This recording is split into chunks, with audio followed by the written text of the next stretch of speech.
Kamera action. Assalamualaikum warahmatullahi wabarakatuh. Waalaikumsalam warahmatullahi wabarakatuh. Al-Fatihah ala hadhihi niyyah wa ala kulli niyyatin shalihah wa ila hadratin Nabi Muhammadin sallallahu alaihi wasallam wa ala alihi wa azwajihi wa dhurriyyatihi khususan ila musannif hadzal kitab lil Imam Jalalain As-Suyuti wal Mahalli wa sahibil hasyah lil Imam As-Sawi wa kullu man yadrus fi hadhihi al-halaqah fajriyah Ramadan fi Masjidil Mas'ad wa kullu man yasma' hadzal dars hadiran aw ghaiban syai'un lillahi lana wa lahu al-Fatihah. A'udzu billahi minasy syaithanir rajim. Bismillahirrahmanirrahim. Alhamdulillahi rabbil alamin. Arrahmanir rahim. Maliki yaumiddin. Iyyaka na'budu wa iyyaka nasta'in. Ihdinas siratal mustaqim. Siratal ladzina an'amta 'alaihim ghairil maghdubi 'alaihim waladdallin. Amin ya Allah ya rabbal alamin. Bismillahirrahmanirrahim. Allahumma faqihna fid din wa 'allimna at-ta'wil. Kita lanjutkan kembali pembahasan surat An-Naba. Kemarin kita berhenti di ayat yang ke-18. Pagi kemarin di ayat yang ke-18. Sekarang kita lanjut di ayat ke-19, 20, 21, 22, 23, 24 sampai dengan 25. Baik, untuk tabarukan saya persilahkan untuk yang mengambil barokah. Setawi belum dengar dari awal. Terus tukang, insyaallah. Bisa ditasih nanti.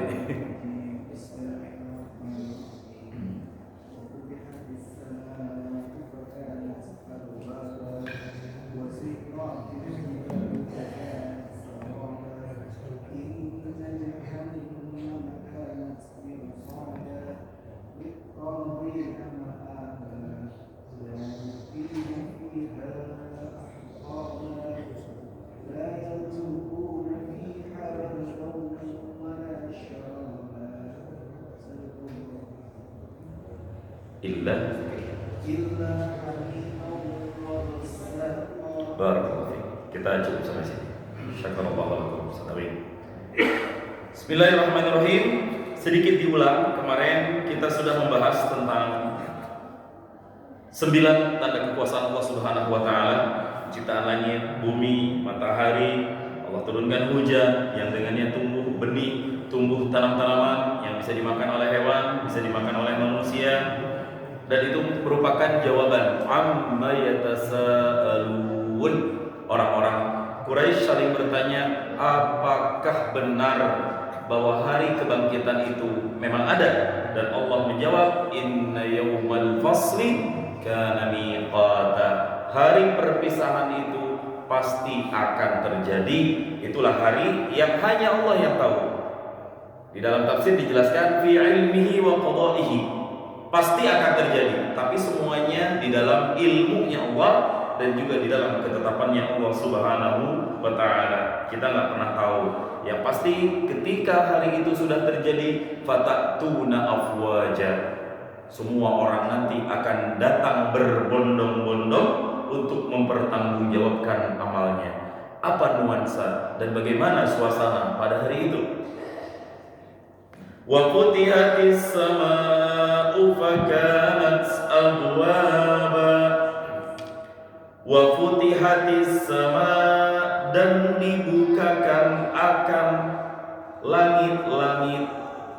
Futiha artinya dibukakan, dan dibukakan akan langit-langit. Bukan langit-langit di atas, langit. Kalau langit-langit dan langit beda ya. Kalau kita dua langit ya, yang di atas langit-langit atap. Kalau bahasa Arab samaun itu adalah langit, saqfun itu atapnya di atas. Wa futihatis sama'u, dibukakan akan langit, fakanat abwaba, maka tampaklah terdapatlah abwaba, jamak daripada babun yang artinya pintu. Maka pada saat itu banyak didapati pintu-pintu. Fakanat abwaba maka didapati pintu-pintu. Nah, kita mengetahui tentang pintu ini salah satunya dari kisah Isra dan Mi'rajnya Nabi Muhammad sallallahu alaihi wasallam, di mana setiap langit kan Nabi masuk untuk mengetok pintunya terlebih dahulu, dan setiap langit itu ada nabinya masing-masing. Ketemu dengan Nabi Nuh, ketemu dengan Nabi Musa, sampai yang terakhir adalah Nabi Allah Ibrahim alaihis salam. Dan percakapan di Isra Mi'raj lebih banyak terjadi antara Nabi Musa dengan Nabi Muhammad SAW. Kalau pesan dari Nabi Ibrahim cuma hati-hati bahwa nanti akan ada fitnah untuk umat-umatmu kelak, untuk umatmu kelak, karena kita yang paling gampang sebenarnya untuk masuk ke surga, tapi gak semua umat Nabi itu pengen masuk surga. Nah, pesannya yang dititipkan di salah satu pintu yang Nabi Musa titipkan itu cuma satu. Itu sholat jangan sampai 50 waktu sehari. Dikurangi menjadi 45 kali menjadi 5 waktu, dan itu yang ada sampai sekarang. Kisah itu menjadi dalil dari ayat ini. Fakanat abwaba, di langit itu nanti ada pintu-pintunya. Cuma kita boro-boro nembus satu pintu langit. Kita masih di bumi walaupun kita udah terbang di atas, bahasanya di langit. Itu belum satu pun pintu langit bisa diketuk. Kalau kita bedah sejarah sains, tahu nggak Pak? Apa nama benda yang paling terjauh yang saat ini ada di muka bumi? Dari bumi, benda terjauh ciptaan manusia yang saat ini keluar dari bumi, paling terjauh. Apa nama bendanya? Namanya adalah yang buatan manusia asli, diterbangin ke atas, ke angkasa, terus dilepas, dan sampai sekarang udah nggak balik lagi. Ya, satelit, betul. Apa nama satelitnya? Voyager. Itu nggak tahu itu sekarang. Itu dari tahun 70-an udah diterbangin, dan terus dengan kecepatan ratusan kilometer per detik ya. Dan sampai sekarang terus menjauh dari bumi. Untuk mengirim, masih bisa dideteksi sampai sekarang sinyalnya sebelum nanti dilepas mengambang untuk selama-lamanya. Jadi ketika kita tidur, kita makan, kita jalan, Voyager itu terus berjalan. Ada 2 Voyager, Voyager 1, Voyager 2. Maka dalam sains tuh kita tahu foto-foto Venus, foto-foto Mars, foto-foto Pluto. Itu salah satunya berkat si Voyager tersebut. Ini bagi yang percaya sains ya. Nanti saya nggak bicara lagi teori bumi datar, itu udah selesai kemarin. Nah, itu kita bisa mengetahui salah satu sumbernya dari satelit tersebut. Satelit Voyager 1 dan Voyager 2, Voyager tulisannya. Untuk informasi lebih lengkapnya nanti silahkan cek di Google. Itu pun sejauh itu satu langit pun belum ditembus. Hanya Rasulullah SAW saja yang saat ini tahu. Yang pasti kanat abwaba, di sana nanti ada banyak pintu-pintu langit. Bin tasydidi dibacanya mulai dengan tasydid, wa futtihati, wa takhfif tanpa tasydid, wa futtihati boleh. Syukkiqat linuzulil malaikati. Kenapa pintu langit itu nanti dibuka? Tujuannya satu, linuzulil malaika, agar malaikat bisa turun. Nah, agar para malaikat kemudian nanti turun. Fakanat abwaba dzata abwabin. Langit itu ternyata memiliki pintu-pintunya. Nah, itu satu, itu diantara kondisi-kondisi pada hari kiamat pada saat itu. Kita mungkin nanti akan bisa melihat realnya seperti apa dengan ainul yakin. Ayat berikutnya, wasuyiratil jibalu fakanat saraba. Wasuyiratil jibalu, dan dijalankan akan gunung-gunung. Apa maksud dijalankan gunung-gunung? Zahaba biha an amakiniha. Pergi gunung itu dari tempat-tempatnya. Nah, ya. Fakanat saraba, maka pada saat itu menjadi saraba, fata morgana, habaan ay misluhu fi khiffati siyalihat. Artinya apa? Manusia nanti Pak di padang mahsyar itu akan melihat sesuatu itu seperti fata morgana. Kita udah tahu fata morgana, kita kira dari jauh itu adalah air, padahal ketika didekati itu nggak ada. Di akhirat nanti juga ada orang yang mutaraddidun seperti itu, pengen mencari tempat keluar ini. Mana mizannya? Mana orang-orang yang golongan Nabi Muhammad? Itu nanti dicari, mereka pergi ke sono, pergi ke sini, ini kali tempatnya, ternyata bukan. Nah, akan ada kondisi yang seperti itu. Saroba, semuanya nanti akan menjadi seperti fata morgana. Gunung-gunung dijalankan, maka seketika itu dia seakan-akan menjadi fata morgana. Kalau kemarin saya udah singgung tentang masalah gunung, kalau dipikirkan di ilmu pengetahuan alam, ilmu geografi, mungkin gak sih gunung bisa jalan? Jawabannya mungkin. Loh, tanah aja bisa jalan. Tanah aja bisa jalan di peristiwa likuifaksi yang sudah saya jelaskan kemarin. Artinya segala sesuatu mungkin. Bahkan dunia ini berkembang, mengembang terus. Dan setiap tahun itu ada perbedaan beberapa milisenti atau senti dari satu titik ke titik yang lainnya. Dan itu sains yang membuktikan hari ini seperti itu. Dan ayat ini berbicara tentang konteks yang seperti itu di waktu, sekali lagi, yang orang-orang zaman jahiliyah tidak akan pernah memikirkan hal ini pasti akan terjadi. Nah, ketika itulah inna jahannama kanat mirsada, sesungguhnya jahannam, neraka jahannam, kanat mirsada, adalah ia jahannam mirsada, itu menjadi tempat pengintai dalam keadaan ragu, bingung masuk surga atau bingung masuk neraka, nggak ada lagi yang nolong siapapun di situ. Maka inna jahannama kanat mirsada, hati-hati, disitulah neraka jahanam siap mengintai orang-orang tertentu. Orang di mana yang diintai? Di ayat berikutnya dijelaskan. Nauzubillah, ya, jangan sampai kita masuk di dalam golongan inna jahannama kanat mirsada. Kalau kita dipantau oleh neraka, ya udah, berarti siap dalam bidikan neraka, tinggal masuk aja ke dalamnya. Tafsirnya rosidatan atau mursidatan, pengintai atau yang diintai. Nanti ada orang-orang, nah ini kita lagi bicara orang-orang yang jelek dulu. Orang-orang yang keadaannya jelek di dunia ini siap-siap untuk masuk dalam intaian neraka. Siapa orang-orang ini? Lit-taghina ma'aba, bagi orang-orang yang taghut. Maksudnya ada bagi orang-orang yang melampaui batas, itu namanya taghut, taghin, jamaknya taghin, orang-orang yang melampaui batas. Tapi yang dimaksud di sini al-kafirina, yakni orang-orang yang kufur, fala yatajawazunaha, maka mereka tidak akan berhasil melewati neraka, pasti masuk ke neraka jahanam untuk orang-orang yang melebihi batas. Littaghina ma'aba, apa arti ma'aba? Ay marji'an, tempat kembali. Ma'aba marji'an, tempat kembali. Apa maksudnya?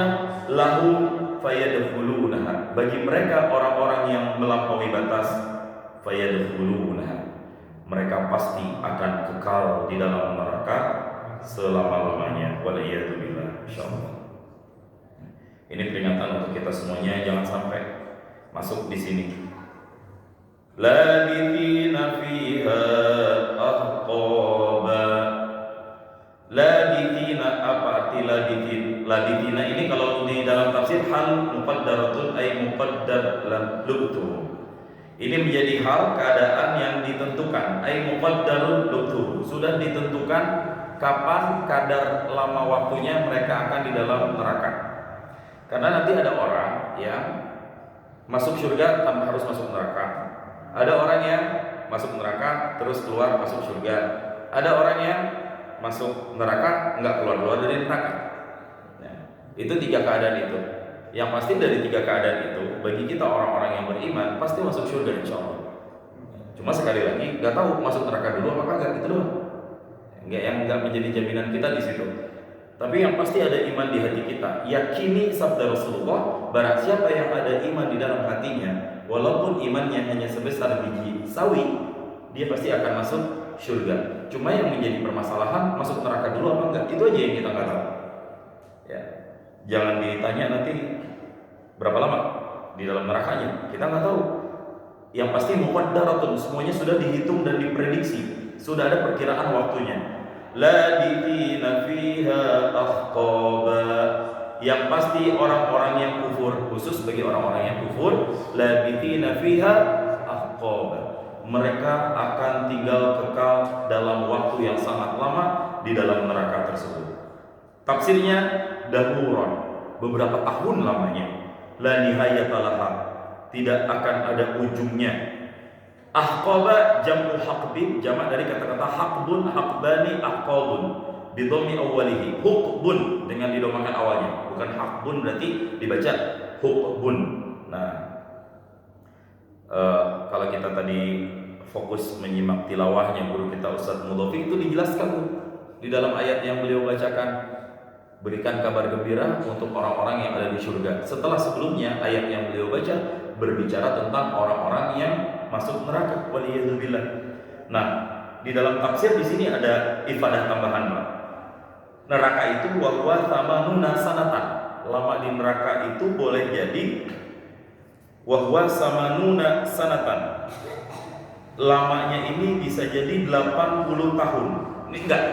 Untuk gambaran lamanya neraka, samanuna sanatan, 80 tahun. Kullu sanatin, setiap tahun, isna asyara syahra, ada 12 bulan.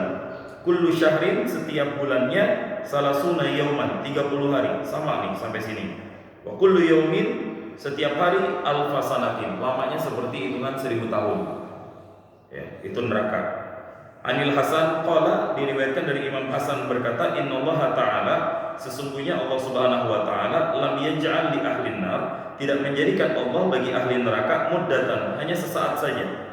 Bal qala labithina fiha ahqaba, tapi Allah berfirman labithina fiha ahqaba, mereka akan berada kekal di dalam neraka dalam waktu yang sangat lama.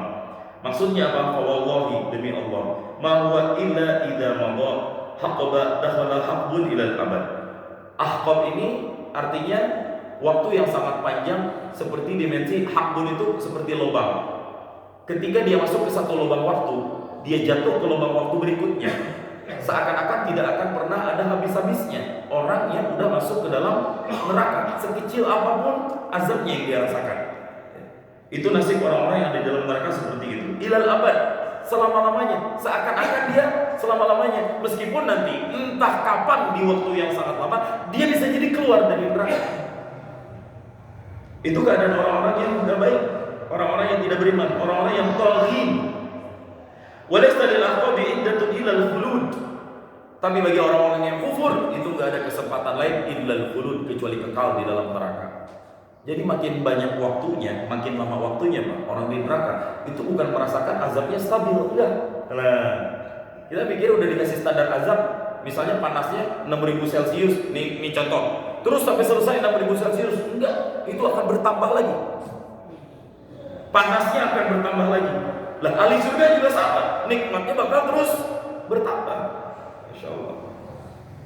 Walau alima ahlul jannah, jikalau orang-orang penghuni surga mengetahui annahum yalbathuna fil jannah adadun hasab dunia lahazinu. Orang-orang di surga, andai mereka tahu keadaan penghuni neraka, mereka juga bisa sedih, Pak. Andai tahu, tapi nggak tahu. Kita mau dari surga, ya bodo amat yang di neraka, Pak. Ngapain diurusin? Yang penting jangan nyolek-nyolek kita, gitu aja. Nah, itu keadaan di neraka. Nah, di ayat berikutnya, la yadhuquna fiha barda wala syaraba. Gimana sih kondisi di dalam neraka itu? La yadhuquna, mereka semuanya tidak akan merasakan di dalam neraka barda. Barda itu dari kata-kata dingin, maksudnya kesejukan. Mereka tidak akan pernah merasakan yang namanya kesejukan. Apa contoh kesejukan? Nauman, tidur. Jangan ngarep tidur. Malaikat stop dulu, istirahat dulu, capek disiksa mulu. Nggak ada. Fa innahum la yadhuqunahu. Yang namanya tidur, mereka nggak akan pernah merasakannya. Santai sedikit pun nggak bisa. Wala syaraba, dan juga tidak akan mendapatkan minuman. Ma yushrabu taladdudan. Kata-kata syaraba maksudnya minuman untuk meredakan nyeri dari pedihnya azab neraka. Nggak akan dapat. Tapi ada nggak minuman di neraka? Ada. Minuman yang membuat nikmat nggak ada. Tapi minuman neraka ada. Illa hamiman wa ghassaqa. Nah, ini dua menu neraka. Nah, kemarin saya ngomong ya, malam pagi ini insya Allah kita akan masuk ke pembahasan menu-menu makanan neraka. Jadi bagi yang pecinta food kuliner, kalau nanti pengen bikin menu-menu neraka boleh. Menu-menu neraka itu yang pertama di antara ada 5 menu ya. Yang pertama itu namanya zakum. Kalau ada yang pernah ke Mekah atau ke Madinah umrah, insya Allah semuanya ke Haramain insya Allah. Nggak cukup amin sekali lagi ya, tabung juga Pak ya. Kalau kita pernah pergi ke hutan, saya melihat sendiri itu ada banyak pohon-pohon yang bisa tumbuh di gurun-gurun itu. Logikanya di tempat yang panas itu nggak ada tumbuh-tumbuhan yang tumbuh, tapi ada satu pohon yang tumbuh. Pohonnya itu gersang banget. Setelah saya tanya sama sopir, orang Indonesia kebetulan orang Cililin, Kang itu teh pohon ada di situ? Iya Pak Ustaz, itu namanya pohon zakum. Waduh, saya jadi teringat sesuatu di dalam Al-Quran. Itu ada di dalam surat Al-Waqi'ah. Summa innakum ayyuhad dallunal mukadzibun. Kemudian sesungguhnya kalian semuanya wahai orang-orang sesat dan para pendusta, la'akiluna min syajarin min zakum. Pasti kalian akan memakan pohon-pohon min zakum yang berasal dari zakum. Famali'una minhal butun. Gara-gara makan pohon zakum penuh perutnya sama buah zakum itu. Jadi zakum ini adalah sebuah pohon yang sangat gersang, sebuah pohon yang panas, yang ketika dimakan, dikasih menu tersebut, terbakar seluruh tubuh para penghuni neraka. Ya. Kalau nggak percaya, silahkan dicoba dulu aja, Pak. Saya nggak mau, enggak. Itu pohon zakum. Tapi yang jadi pertanyaan gini, itu yang di Mekah itu pohon zakum neraka? Enggak, bukan. Nanti jangan itu neraka semua, bukan. Orang-orang Mekah, saya nggak tahu kenapa dinamain pohon itu pohon zakum. Ya karena emang satu-satunya pohon yang bertahan di cuaca yang sangat panas hanya pohon itu. Cek di Google pohon zakum, Z-A-K-Q-U-M, zakum. Itu seperti itu. Nuansa pohon zakum, bukan itu yang pastinya. Tapi kenapa dinamakan itu? Ya karena mirip di neraka. Boleh jadi, walaupun kita belum tahu ya, gambarannya seperti itu. Itu menu yang pertama di neraka. Menu yang kedua ada namanya pohon bari. Ini ada di surat Al-Ghasyiyah ayat 67. Laisa lahum ta'amun illa min dhari'. Laisa lahum, tidak adalah bagi mereka ta'amun, makanan, illa min dhari', kecuali dari pohon dhari'. La yusminu wa la yughni min ju'. La yusminu itu pohon tidak akan membuat kita menjadi gemuk, wa la yughni min ju', juga enggak membuat kita kelar dari rasa lapar kita. Menurut keterangan di dalam tafsir, pohon ini tugasnya satu, Pak. Dia kayak kedong-dong, ada durinya. Jadi menyumbat tenggorokan dari apapun yang masuk, sehingga ketika orang makan pohon dori, penghuni neraka makan pohon dori, dia akan mampet tersumbat dengan sendirinya, ya, akan merasa panas di tenggorokannya. Ini mungkin bahasa saya biasa aja, tapi jangan dibayangkan aslinya seperti apa. Ini pohon dori. Itu menu kita nanti kalau lapar, requestnya sama malaikat minta makanan, itu yang dikasih. Nah, minumannya gimana? Ada juga menunya, namanya Ghislin.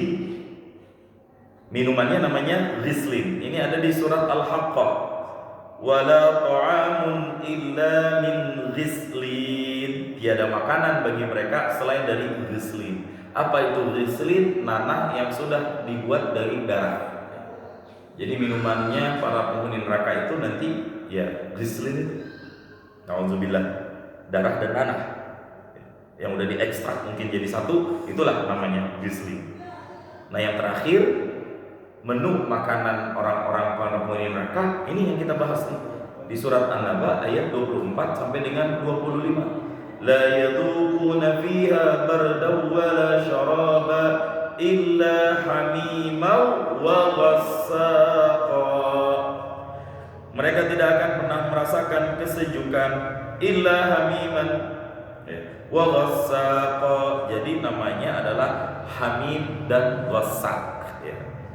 Ini adalah air yang panas mendidih, dan ini juga sama bahannya terbuat dari nanah ya.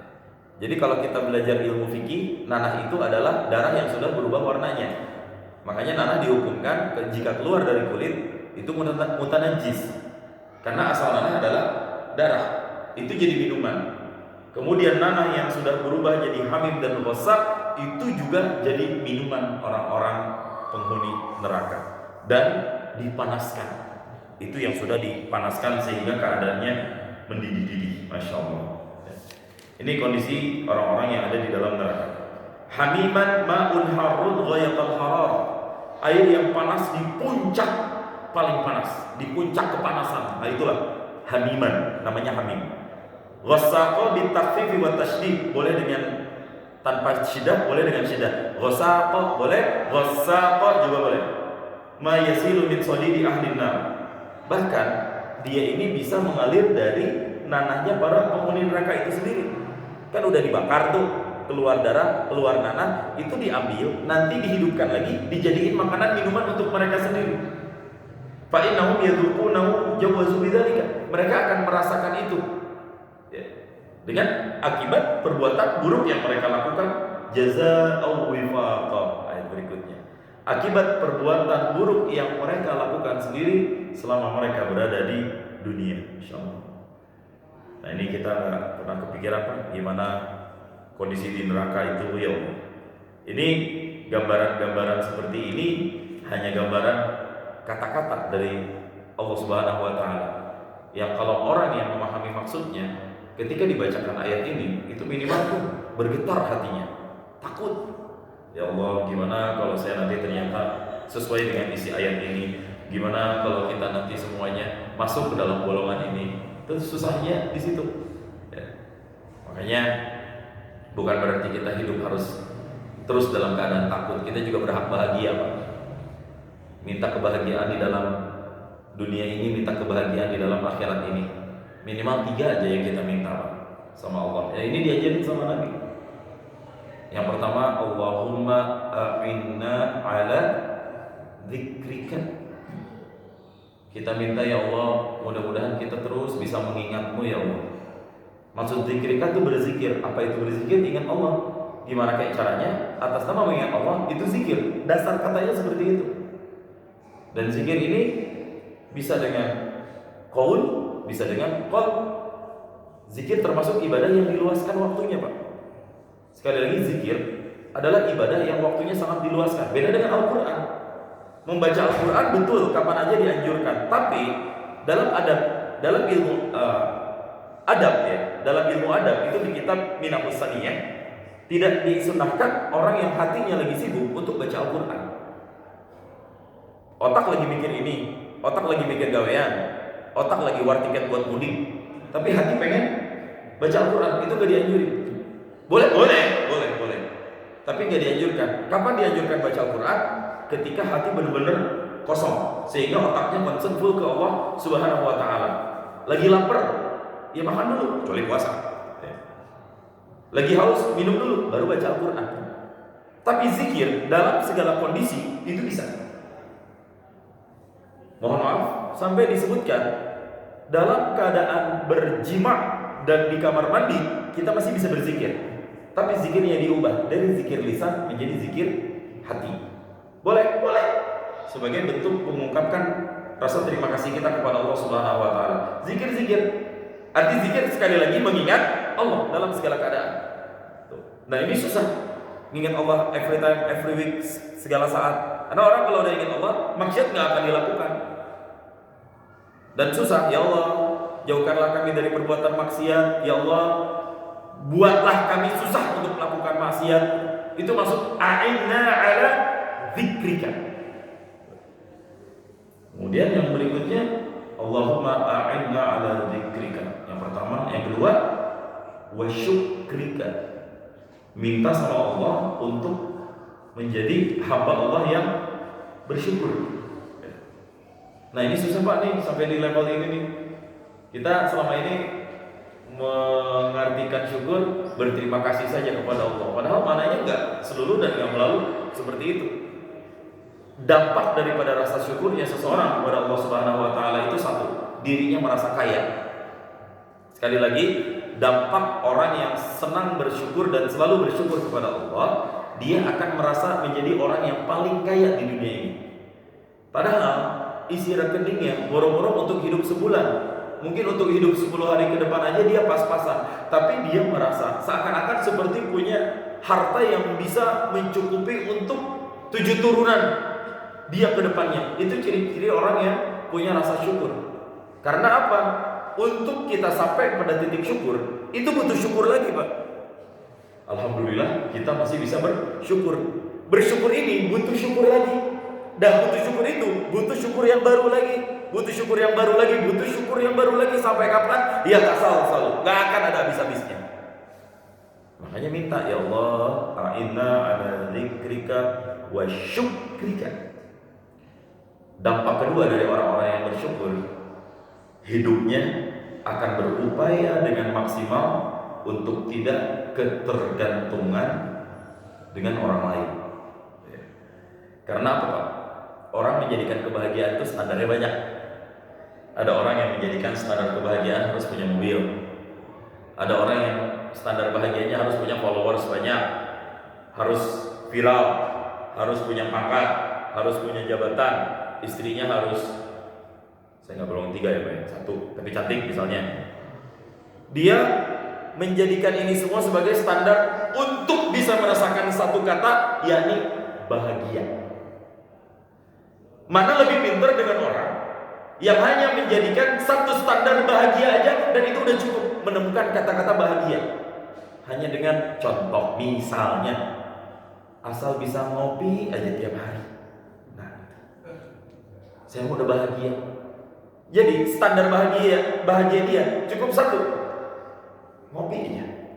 Dibanding dengan orang yang punya standar tadi untuk mendapatkan kebahagiaan, kira-kira pintaran orang yang mana? Makanya orang yang paling bodoh menurut saya adalah orang yang untuk mencari kebahagiaan, dia banyak menggantungkan itu kepada banyak hal. Harus begini, harus begini, harus begini. Kalau hanya dengan walaupun cuma kontrak misalnya di rumah yang kecil, walaupun cuma harus jalan kaki ke sana ke sini, tapi yang penting hidup bahagia, mana yang lebih enak, Pak? Hidup. Syukrikanya itu di situ. Makanya Imam Syafi'i pernah mengatakan gitu ya. Orang yang bersyukur itu adalah orang yang berusaha sebanyak mungkin untuk tidak membutuhkan sebanyak mungkin. Udah itu aja. Orang yang bersyukur adalah orang yang berusaha sebanyak mungkin untuk tidak membutuhkan sebanyak mungkin. Kalau level ini udah dicapai, kita mau apa lagi, Pak? Mau apa lagi coba? Pangkat butuh apa enggak? Jabatan butuh apa enggak? Udah bahagia, apa lagi yang dicari coba? Harus 100 juta kan? Harus 200 juta, harus memiliar-miliar kan? Sekali lagi, menerjemahkan kebahagiaan di dunia ini belum akhirat.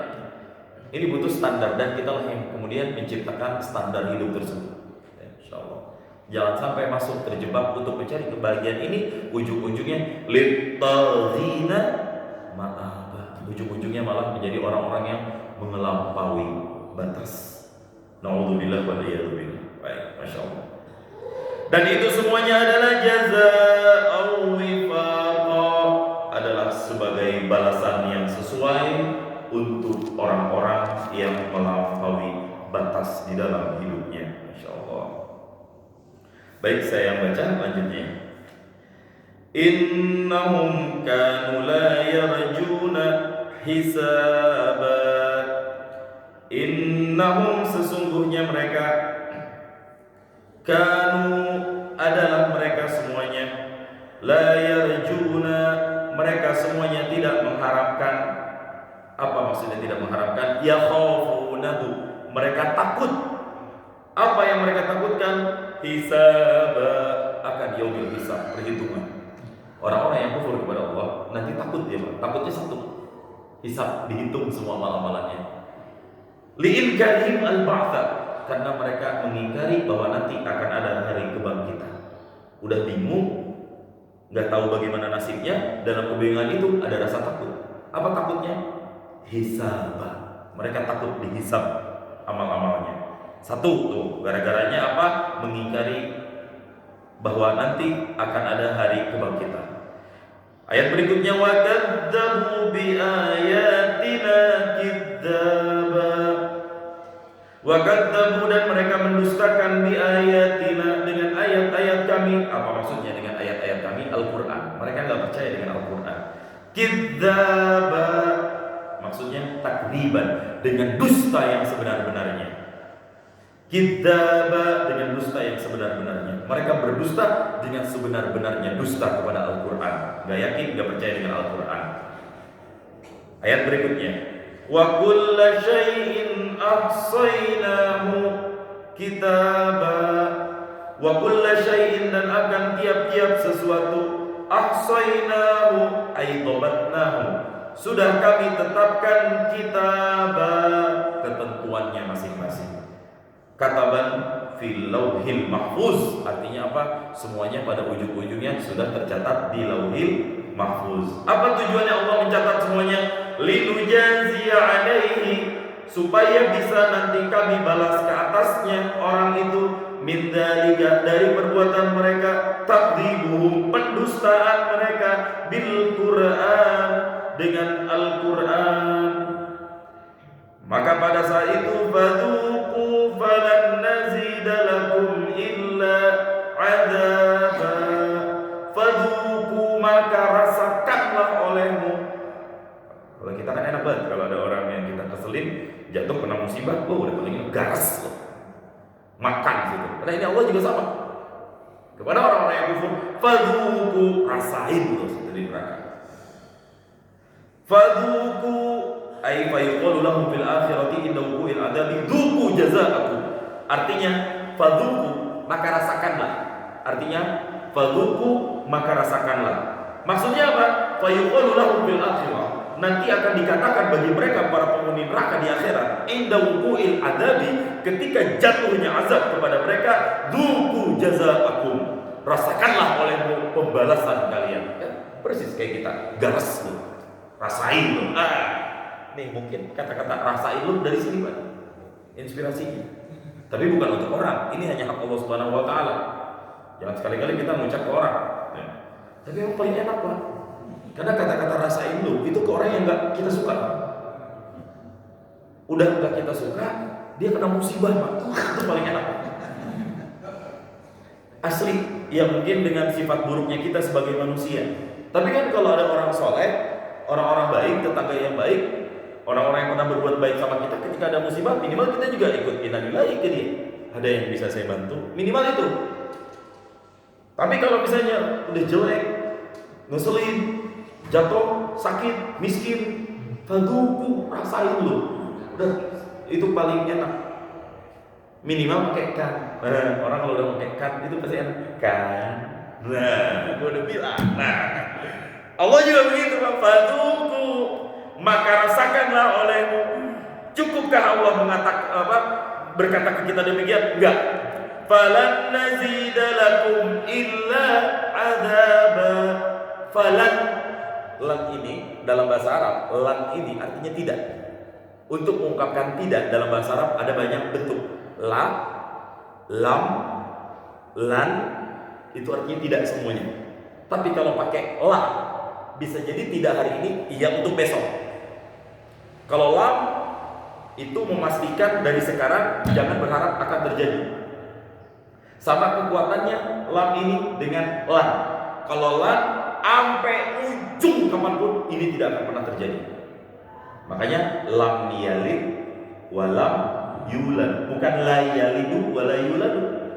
Karena Allah tidak melahirkan dan tidak dilahirkan. Sampai kapanpun Allah tidak akan pernah melahirkan dan dilahirkan. Itu fungsi lam. Lan juga sama seperti lam, gak akan terjadi selama-lamanya. Apa yang gak akan terjadi? Falan nazidalakum, tidak akan kami tambah akan kalian wahai para penghuni neraka illa adzaba, melainkan azab siksaan, fauqa adzabikum, di atas azab kalian. Ini dalil Pak bahwa Allah akan menambah azab orang yang ada di dalam neraka. Artinya apa? Ya, neraka mungkin ada level-levelnya. Yang paling parah ya fiddarkil asfali minan nar, asfala safili, di level yang paling bawah. Walaupun di level yang paling bawah, di level yang paling atas Pak, itu juga ngerasain azab. Tapi azabnya juga ditambah terus. Azabnya terus ditambah. Falan nazidalakum illa azaban. Kami tidak akan nambah apapun selain azab. Bahasa kitanya, aku akan hanya tambahkan kamu satu hal. Apa? Azab. Udah dapat azab yang lebih pedih lagi. Jadi levelnya dari satu azab ke azab berikutnya dipastikan levelnya naik. Hari ini 1%, besok naik 2%, seterusnya. Sampai kapan? Sampai kelar. Bayangin kalau kita kekal di dalam neraka. Nauzubillah, subhanallah. Dan awas minum, menunya 5 tadi. Tapi di surga menunya apa Pak? Tahu menu orang-orang surga? Lahum fiha fakihatu wa lahum fiha ma yad'un. Ada buah-buahan, itu yang pasti. Wa lahum fiha ma yad'un. Apa aja yang pengen kita minta cari di surga pasti bisa dapat. Jadi apa aja nanti minta di surga datang sendiri. Ngerokok boleh nggak Ustaz? Ada. Tapi apinya nggak ada, kudu pergi ke neraka dulu. Jangan Pak. Lah iya api mah kan di neraka. Nah itu, falan nazidanakum illa azab. Yang hanya akan kami tambahkan adalah azab, masyaallah.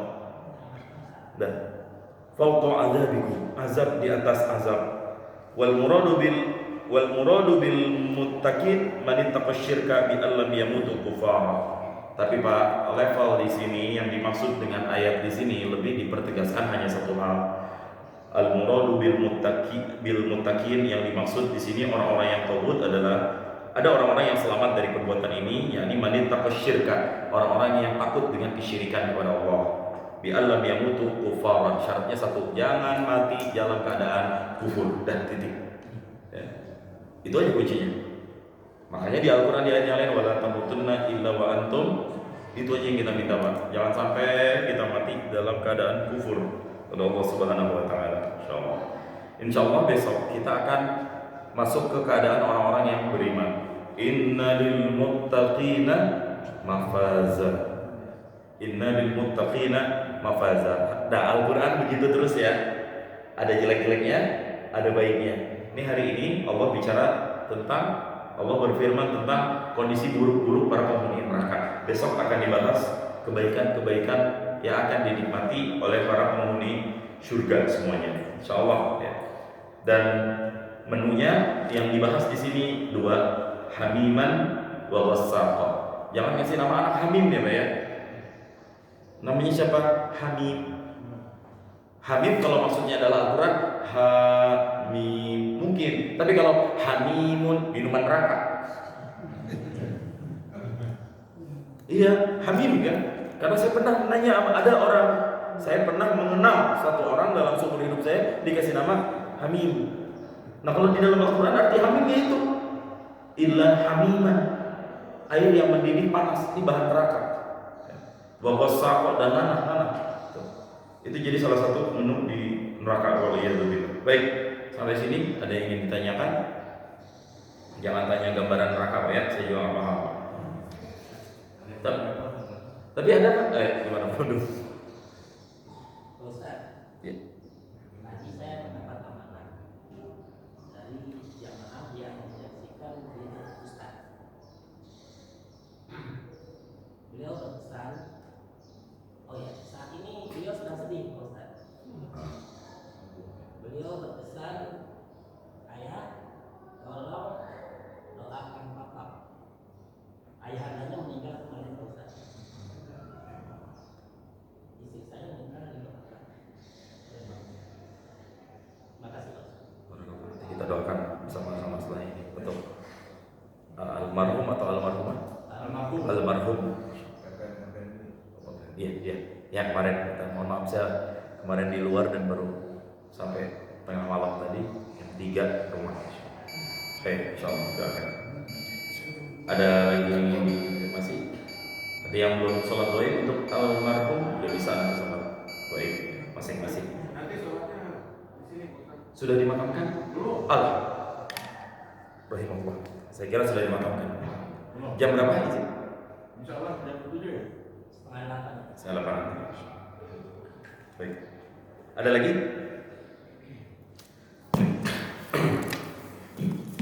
A'udzubillahi minasyaitonir rajim. Bismillahirrahmanirrahim. Alhamdulillahirabbil alamin. Hamdan lillahi hamdan syakirin, hamdan yuwaffi ni'amahu wa yukafi mazidah. Ya Rabbana lakal hamdu wa lakal mulku wa lakal syukru kama yanbaghi li jalali wajhikal karim wa 'azimi sultanik. Allahumma shalli ala sayyidina Muhammadin wa ala ali sayyidina Muhammad. Allahumma ahsin 'aqibatana fil umuri kulliha wa ajirna min khizyid dunya wa 'adzabil akhirah. Allahumma innaka 'afuwwun karim tuhibbul 'afwa fa'fu 'anna ya karim fa'fu 'anna ya rahim fa'fu 'anna ya arhamar rahimin. Allahumma ighfir lana dhunubana wa liwalidina warhamhuma kama rabbawna shighara. لجدنا ولجداتنا ولمشايخنا وللمؤمنين والمؤمنات والمسلمين والمسلمات الأحياء منهم والأموات برحمتك يا الله يا أرحم الراحمين. اللهم إنا نسألك السلامة في الدين والدنيا والآخرة وعافية في الجسد وزيادة في العلم وبركة في الرزق وتوبة قبل الموت ورحمة عند الموت ومغفرة بعد الموت. اللهم هون علينا في سكرات الموت والنجاة من النار والعفو عند الحساب. اللهم فإن واحد من إخواننا قد توجه إليك وقد قبض إليك. اللهم اغفر له وارحمه وعافه واعف عنه. اللهم أكرم نزله ووسع مدخله واغسله بالماء والثلج والبرد وقه من خطاياه كما ينقى الثوب الأبيض من الدنس. اللهم أبدله دارا خيرا من داره وأهلا خيرا من أهله وزوجا خيرا من زوجه وقه فتنة القبر وعذاب النار. اللهم لا تحرمنا أجره ولا تفتنا بعده واغفر لنا وله ولإخواننا الذين سبقونا بالإيمان فلا تجعل في قلوبنا غلا للذين آمنوا إنك غفور رؤوف رحيم. اللهم اجعل قبره روضة من رياض الجنان ولا تجعل قبره حفرة من حفر النيران. اللهم وسع قبره يا الله واسكن له في أعلى المكان وارضه يا الله وامحو خطاياه يا رب إنك أنت سميع قريب مجيب الدعوات يا قاضي الحاجات يا كافي المحمد برحمتك يا الله يا أرحم الراحمين. ربنا لا تزغ قلوبنا بعد إذ هديتنا وهب لنا من لدنك رحمة إنك أنت الوهاب. ربنا آتنا في الدنيا حسنة وفي الآخرة حسنة وقنا عذاب النار. صلى الله على سيدنا محمد وعلى آله وصحبه وسلم. سبحان ربك رب العزة عما يصفون وسلام على المرسلين والحمد لله رب العالمين. المرحوم. الفاتحة. أعوذ بالله من الشيطان الرجيم. بسم الله الرحمن الرحيم. الحمد لله رب العالمين الرحمن الرحيم مالك يوم الدين. إياك نعبد وإياك نستعين. اهدنا الصراط المستقيم صراط الذين أنعمت عليهم غير المغضوب عليهم ولا الضالين. آمين يا رب العالمين. سبحانك اللهم وبحمدك أستغفرك وأتوب إليك. السلام عليكم ورحمة الله وبركاته.